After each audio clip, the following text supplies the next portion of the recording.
ছাদ বাগানে অলকানন্দা এরকম ড্রপ ভ্যারাইটি কিন্তু একটি আদর্শ গাছ, যে গাছটিতে কিন্তু প্রচুর পরিমাণে ফুল হয়। আজকে আমি আপনাদের সঙ্গে শেয়ার করব এই গাছটি ফেব্রুয়ারি মাস থেকে এই পর্যন্ত ডরমেন্সি পিরিয়ড পেরিয়ে যাওয়ার পরে আমি কি কি ট্রিটমেন্ট করেছি আর এই পর্যন্ত কি কি ট্রিটমেন্ট সম্পূর্ণ আপডেট শেয়ার করব, যাতে কিন্তু এই গাছটাতে এত পরিমাণে ফুল এসছে। তাহলে ভিডিওটি সম্পূর্ণ দেখুন আর আপনিও আপনার অলকানন্দা গাছে কিন্তু এইভাবে প্রচুর পরিমাণে ফুল পেতে পারেন। এটা হচ্ছে ফেব্রুয়ারি মাসে শেষের দিকে যখন আমি এই গাছটিতে কাজ শুরু করি। ফেব্রুয়ারি মাসে দেখুন এই গাছটির এই মানে ডরমেন্সি পিরিয়ড পেরিয়ে যাওয়ার পরে গাছটির কিন্তু এরকম কন্ডিশন ছিল। তারপর থেকে আমি সম্পূর্ণ যে কাজগুলোতে করেছি সম্পূর্ণ কিন্তু আপনাদের সঙ্গে শেয়ার করে দেবো। আজকে প্রথমে এর ডাল কাটাই ছাটাই হবে, শিকড় কাটাই ছাটাই থেকে সমস্ত কিছু যা যা খাবার দিয়েছি সম্পূর্ণ তথ্যটাই আজকে আলোচনা করব। প্রথমে এর আগে ডালগুলো কাটাই ছাটাই করে নেব, কারণ আমরা ছাদ বাগানে যখনই কোনো গাছ করি একটা শেপে থাকলে ভালো হয়, কারণ প্রচুর জায়গা না আমাদের যে গাছটা যদি কাটাই ছাটাই করে না রাখি তাহলে প্রচুর জায়গার দরকার হয়, এত জায়গা কিন্তু সবার ছাদে থাকে না, তাই এটাকে একটা শেপে রাখলে দেখতেও ভালো লাগে গাছটা।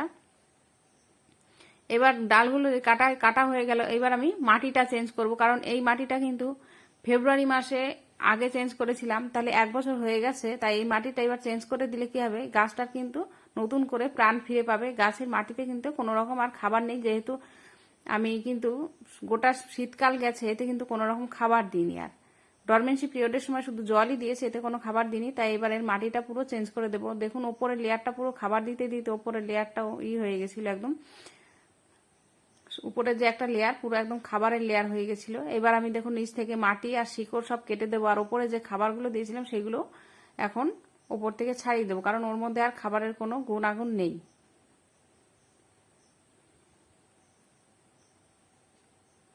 এবার শিকড় কেটে মাটি কেটে সম্পূর্ণ কিন্তু এটাকে এমন কাটা যাবে না যাতে একবারে পুরো গাছটা নষ্ট হয়ে যায়। একটা রুট বল বোঝা যায় যে এইটুকু করে রুট বলটা আছে, সেইটুকু করে বাদ দিয়ে নিচ থেকে শিকড়টা দেখুন এইভাবে রেখে দিতে হবে, আর এটুকু যদি আপনি কেটে ফেলেন তাহলে কিন্তু আপনার গাছটা মারা যাবে।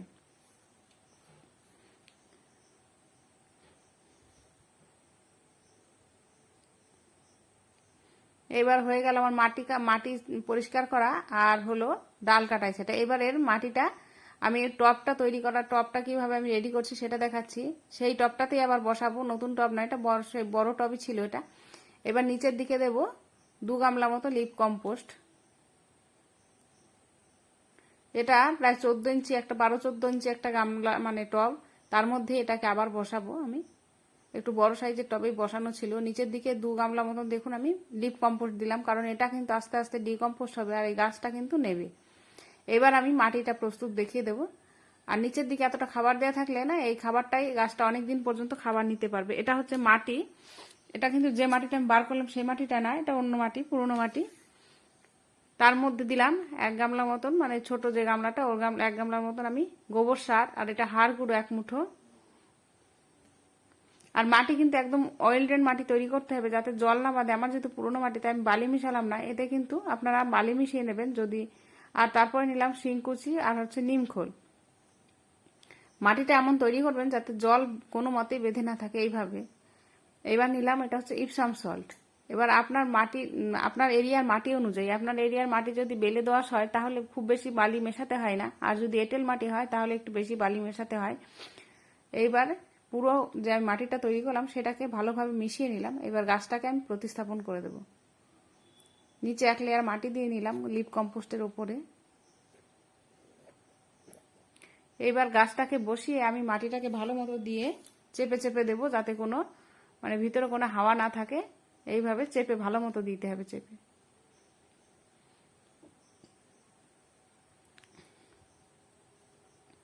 এইবার গাছটাতে ভরপুর মাত্রায় জল দিয়ে এই গাছটাকে ছায়াতে রেখে দিতে হবে অন্তত 4-5 দিন। তারপরে সারাদিন রোদ্দুর পায় এমন জায়গায় দিতে হবে গাছটি। আর এই গাছ কিন্তু সারাদিন রোদ্দুর পায় এমন জায়গায় না রাখলে কিন্তু আপনার কাছে ফুল আসবে না। আপনি ভাবছেন যে একটু শেডি এরিয়ায় রাখবো, কিংবা আপনার ব্যালকনিতে জায়গা আছে যেখানে হালকা রোদ্দুর আসে, এমন জায়গায় কিন্তু এই গাছে ফুল আসবে না। এবার আমি কাটা জায়গাগুলোতে একটু ফাঙ্গিসাইড দিয়ে দিলাম যাতে ফাঙ্গাসের প্রবলেমটা না হয়।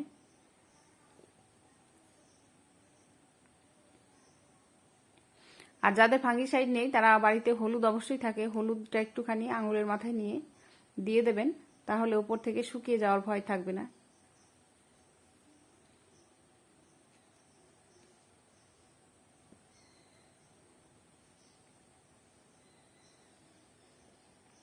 এবার দেখুন এটা হচ্ছে 1 মাস পরে এরকম আপডেট হয়েছে। 1 মাস পরে আমি দেখুন এই গাছের গোড়ায় প্রচুর, আর কিন্তু কোনো খাবার দিইনি আমি এই পর্যন্ত। এবার যে ঘাস জন্মে গেছে এই ঘাসগুলোকে আমি আজকে পরিষ্কার করব। সম্পূর্ণ ডিটেলস আপনাদের সঙ্গে শেয়ার করছি যাতে আপনাদের কোনো রকম অসুবিধা না হয় এই গাছটি করার জন্য।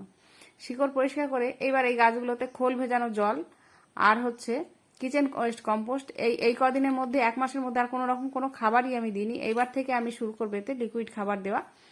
কিচেন ওয়েস্ট কম্পোস্ট দেবো 1 সপ্তাহ, আর 1 সপ্তাহ দেবো খোল ভেজানো জল।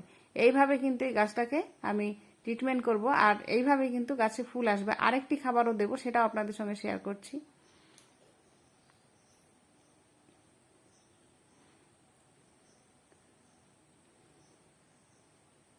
এবার দেখুন তারও 15 দিন পরে, প্রায় 1.5 মাস পরে এরকম গাছের চেহারা হয়েছে। এবার দেখুন গাছটি সম্পূর্ণ গ্রোথ নিয়ে নিয়েছে। এইবার থেকে আমি আরেকটি খাবার দেবো যাতে এই গাছে কুড়ি চলে আসে।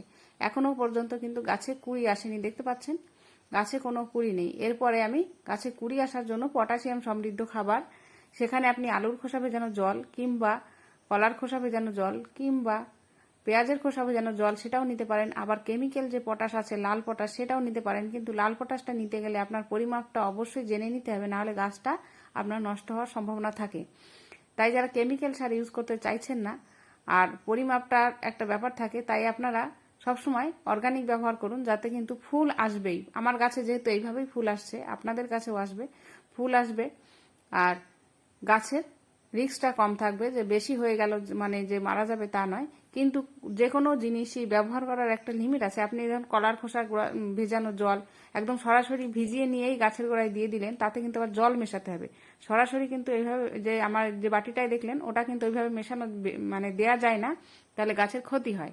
এবার দেখুন এইটুকু জল আমি এই 1 মগ জলের মধ্যে মিশিয়ে নিলাম, গ্লাসের নিচের দিকে একটুখানি নিয়ে এইভাবে মিশিয়ে এটা সপ্তাহে 1 দিন করে দিয়ে দেবো। এরপর থেকে মানে গাছের গ্রোথ যখন সম্পূর্ণ ঠিক হয়ে যাবে, তখন আপনি নাইট্রোজেন সমৃদ্ধ খাবার যেমন সর্ষের খোল ভেজানো জল এই সমস্ত বন্ধ করে দিয়ে পটাশিয়াম সমৃদ্ধ খাবার দেবেন। তাহলে দেখুন তারপরে দেখুন এটা কিন্তু গাছে কুড়ি চলে এসছে। এইভাবে ট্রিটমেন্ট করেই, শুধু অর্গানিকভাবে ট্রিটমেন্ট করেই কিন্তু আমি এই গাছটাতে সম্পূর্ণভাবে কুড়ি নিয়ে এসেছি। সেটা কিন্তু আপনাদের চোখের সামনে আমি দেখিয়ে দিলাম। এইবার এই গাছটাতে মানে যখন আমি ভিডিও করছি সেই পর্যন্ত আপডেট সম্পূর্ণ আপনাদের সঙ্গে দেখাবো। এই গাছটিতে সম্পূর্ণ ফুলে কিন্তু ভরে গেছে, আর এই সমস্ত ট্রিটমেন্ট করেই সম্পূর্ণ গাছটাতে ফুল চলে এসছে। আর এই গাছে কীটনাশক আমি সমস্ত গাছে যখন কীটনাশক স্প্রে করি সেটাই স্প্রে করি, আলাদাভাবে এর জন্য আলাদা কোনো মানে কীটনাশক আমি ব্যবহার করি না। এইভাবেই কিন্তু আপনি আপনার বাগানে ফুল